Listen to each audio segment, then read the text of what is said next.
नमस्कार दोस्तों, आशा करता हूँ आप सब बहुत अच्छे होंगे। देखिए, आज हम डिस्कस करेंगे 20 मई का द हिंदू न्यूज़पेपर और पीआईबी का इम्पोर्टेंट करंट अफेयर्स।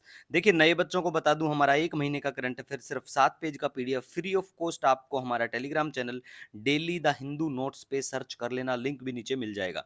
देखिए, सबसे पहले आज हम बात करेंगे लायन टेल मकाऊ के बारे में, ठीक है? इसको वंडरलू या ओल्ड वर्ल्ड मंकी या बियर्डेड मंकी के नाम से भी जाना जाता है। जैसा यहाँ पिक्चर में आपको दिखाई देगा, भाई दाढ़ी वाले मंकी साहब ये हैं, ठीक है।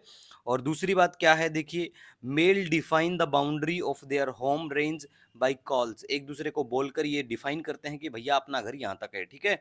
और लाइन जैसे होते हैं, जैसा इनका नाम ही है, लॉन्ग थीन और टफ टेल दिखाई देगी।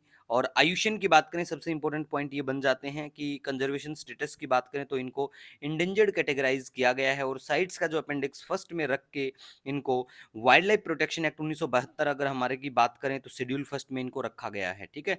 और अगर वाइल्ड में इनकी बात करें तो देखिए, ये ओनली नेटिव टू इंडिया, बिल्कुल याद रख लेना, ये चीज़ें बहुत काम की होती हैं, ऐसे वाले जो पॉइंट होते हैं, ठीक है। दूसरा देखिए, ये पाए जाते हैं भारत में वेस्टर्न घाट इन कर्नाटका, केरला और तमिलनाडु में भी ये देखने को मिलेंगे, ठीक है। नेक्स्ट हम बात करेंगे, बहुत वेरी वेरी इंपॉर्टेंट टॉपिक है। देखिए, स्पेशली अगर हम बात करें ज्योग्राफी का जो सेक्शन है हमारा, पढ़ लेना एनसीईआरटी से, बहुत अच्छे से एनसीईआरटी में कवर है ये चीज़ें। साउथ वेस्ट मानसून, जो कि लाइफ लाइन है इंडिया की फार्म बेस्ड इकोनॉमी का, ठीक है। हमारी इकोनॉमी किस मेनली फार्म बेस्ड इकोनॉमी है और इसकी बिल्कुल लाइफ लाइन है मानसून। तो क्योंकि देखिए, 52% जो है हमारा जो कल्टिवेटेड एरिया है ना, उसका 52% जो एरिया है वो डिपेंड है भैया इसके ऊपर, मानसून के ऊपर, ठीक है। तो बेसिक चीजें जो है, जैसे देखिए, कौन से क्या फैक्टर हैं जो अफेक्ट करते हैं मानसून को प्यारे भारत में, जैसे कोरियोलिस फोर्स। तो ये क्या होता है पता होना चाहिए। मस्करीन हाई, इंडियन समर भी बिल्कुल करते हैं अफेक्ट। और Indian ocean dipole, El Nino है, इंसो है, ठीक है। अल नीनो सदर्न ओसिलेशन जो है, आईटीसीजेड है, इंटर ट्रॉपिकल कन्वर्जेंस जो जोन होता है, ट्रॉपिकल ईस्टर्ली जेट स्ट्रीम जो होती हैं ये भी इफेक्ट करती हैं। ये सारे पॉइंट एज इट इज पता होना चाहिए।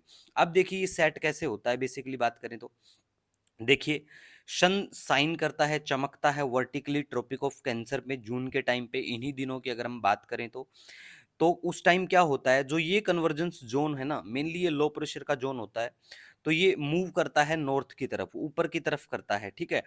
और under influence of Coriolis force की वजह से सदर्न हेमिस्फेयर में साउथ ईस्ट ट्रेड विंड जो है वो क्रॉस करती हैं, हमारी जो इक्वेटर है उसको क्रॉस करती हैं, ठीक है। और क्या करती हैं, बहती हैं south west to north east direction में। और फिर क्या करती हैं, ये फ्लो करते करते हमारा इंडियन ओशियन आता है। फिर इंडियन ओशियन से ये क्या करते हैं, इंडियन ओशियन से ये जो हवाएं जो होती है ना, ये क्या करती हैं, वहां से मॉइस्चर को उठाती हैं, ठीक है। और फिर हमारी तरफ ये लेके आती हैं, बारिश होती है, ठीक है। और देखिए, एक बहुत इंपॉर्टेंट पॉइंट है यहाँ पे कि ला नीना जो कंडीशन होती है ना, वो हेल्प करती है प्यारे भारत में, मानसून अच्छा होता है ला नीना कंडीशन की वजह से। और सूखा कहाँ पड़ेगा, पेरू में, इक्वाडोर में। और हमें फायदा होगा और ऑस्ट्रेलिया को भी फायदा होता है इस कंडीशन से। तो ये बेसिक चीजें हैं, पता जरूर होना चाहिए, ठीक है। वैसे देखिए, मैप में हम सोच रहे हैं मैप की सीरीज लेके आएंगे, उसमें बिल्कुल मैप से मजे से समझाने वाले हैं, ठीक है। नेक्स्ट हम बात करेंगे, बहुत इंपॉर्टेंट है, आपको पता होना चाहिए। AK-203 राइफल जो है रशिया की है। रशियन चीजें, रशियन माल, देखिए रशियन माल का मजा ही अलग है। मेरे कहने का मतलब यहाँ पे है कि देखिए, रशिया हुआ, इजराइल हुआ, ये जो देश है ना, काफी अच्छा टेक्नोलॉजी में बहुत अच्छा कर रहे हैं, ठीक है। तो इनकी चीजों का, इनके माल का कहना ही क्या है, ठीक है। मैं नहीं बोलता, ये भारत सरकार कहती है, ठीक है। इसीलिए हम लोग सबसे बहुत ज्यादा यहाँ से हथियार परचेज करते हैं, ठीक है। तो AK-203 राइफल्स रशियन है बिल्कुल। और इंटरपोल के जो सेक्रेटरी जनरल हैं उनका नाम याद रख लेना भैया, क्योंकि FATF जो है ना, फाइनेंशियल एक्शन टास्क ग्रुप जो है, वो चर्चा में आया है, ठीक है। Sorry, FATF financial action task force है। कुछ भी समझो, ग्रुप समझो, फोर्स समझो, बात तो एक ही होती है वैसे, ठीक है। लेकिन कई बार देखिए, फुल फॉर्म जब पूछ लेंगे ना FATF की तो दिक्कत हो जाती है। तो पता होना चाहिए, फाइनेंशियल एक्शन टास्क फोर्स है, ठीक है। तो पता होना चाहिए। हेडक्वार्टर बताना चाहो तो कमेंट में बता दो, अदरवाइज कोई भी अपनी पीडीएफ किसी मंथ की कर लेना। हर मतलब देखिए, न्यूज़ ऐसा नहीं होता एक बार आके वो खत्म हो गई है। न्यूज़ जो होती है ना, 15-20 दिन में ये चीज़ें घूम फिर के आती रहती हैं। कभी पाकिस्तान का इशू हो जाएगा, कभी ईरान का हो जाएगा, नॉर्थ कोरिया का हो जाएगा। तो ये चीज़ें आती रहती हैं ऐसे ऑर्गेनाइजेशन। दूसरा देखिए, इंपॉर्टेंट है, ये जो प्रोटीन का नाम है, ये एक सिनुक्लिन अल्फा जो है एक प्रोटीन है। जो हेल्दी सेल्स में पाया जाता है, ठीक है? पार्किंसन डिजीज़ है, उससे संबंधित ये आया था पेपर में। थोड़ा-सा साइंस टेक की बात करें तो ये इसके बारे में समझ नहीं पाएँगे कि भई एग्ज़ैक्ट कारण कहाँ क्या पाया जाता है, इसका क्या कमी, ऐसा कुछ नहीं पाया गया साइंस टेक का। मैं शेयर कर दूँगा, पढ़ लेना खुद से। अदरवाइज़ पेपर के लिए तो काम का है कि रिसेंटली ये चर्चा में था, तो ये क्या है? ये एक प्रोटीन है, ठीक है? हेल्दी सेल्स में पाया जाता है। नेक्स्ट देखिए, न्यूज़ क्लिक के जो फाउंडर है, बताया गया कि भाई इनको गलती से अरेस्ट कर लिया गया। तो प्रिवेंटिव डिटेंशन वाला या हमारे जो भी आर्टिकल हैं आपको पता होंगे, है ना? तो ये आर्टिकल सारे आपको ध्यान में रखने हैं, ठीक है? जो भी आपको आज़ादी मिली हुई है, प्रिवेंटिव डिटेंशन वाले, है ना? तो न्यूज़ क्लिक के जो फाउंडर हैं, इनका नाम याद रख लेना। नेक्स्ट हम बात करेंगे मॉनेटरी पॉलिसी कमेटी के बारे में। बहुत इंपॉर्टेंट कमेटी होती है, ठीक है?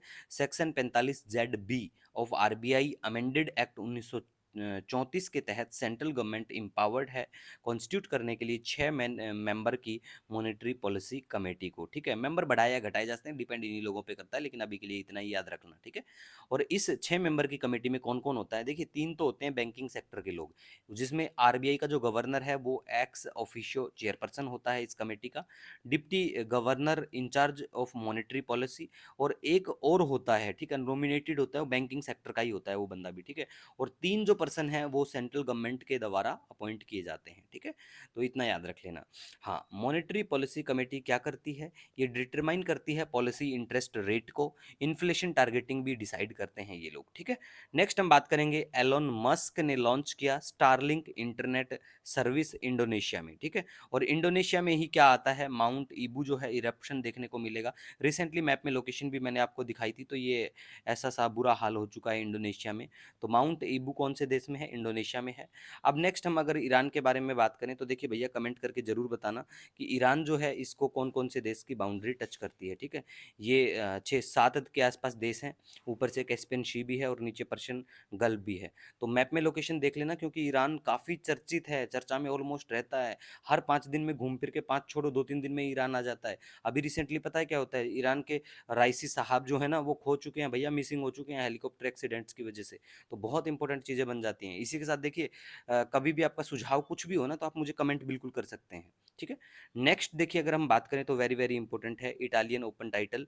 इसको किसको मिला है? ईगा स्वाइटेक। रिसेंटली 4-5 दिन पहले भी मैंने डिस्कस किया था, तो ये बताना ये कौन से खेल खेलती हैं, कौन से गेम से संबंधित है, ठीक है? कमेंट करके जरूर बताना। इसी के साथ मिलेंगे नए दिन के साथ, तब तक के लिए हैव ए ऑसम